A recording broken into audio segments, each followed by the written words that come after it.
నేను మార్నింగ్ సెక్షన్లో నేర్చుకుంది ఏంటంటే, మరి శిష్యులైన థామస్ దేవుని సువార్త ప్రకటించడానికి మనం ఎలా ప్రయాసపడ్డాడు.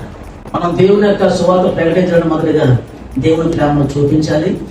అనేక మందికి మనం ఉన్న దాంట్లో సహాయం చేసి దేవుని సువార్త ప్రకటిస్తే అనేక మందిని దేవునికి మనం నడిపించగలం.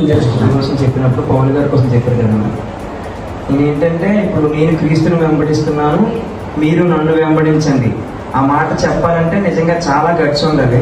ఆ మనిషి అయినప్పటికీ కూడా దేవుని అతను అనువహించుకొని అంత మాట మిగతా ప్రజలందరినీ నన్ను వెంబడించండి అని అంత ధైర్యంగా చెప్పాడంటే ఆ మాట నాకైతే చాలా అంటే ప్రభావితం తెచ్చింది మాట.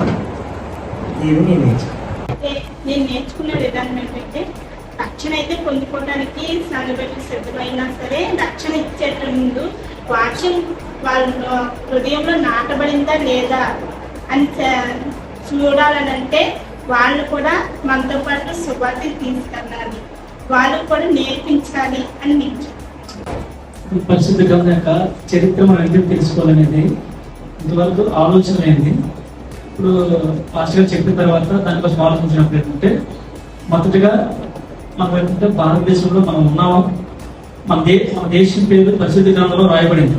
ఎందుకంటే అది చాలా ధన్యత.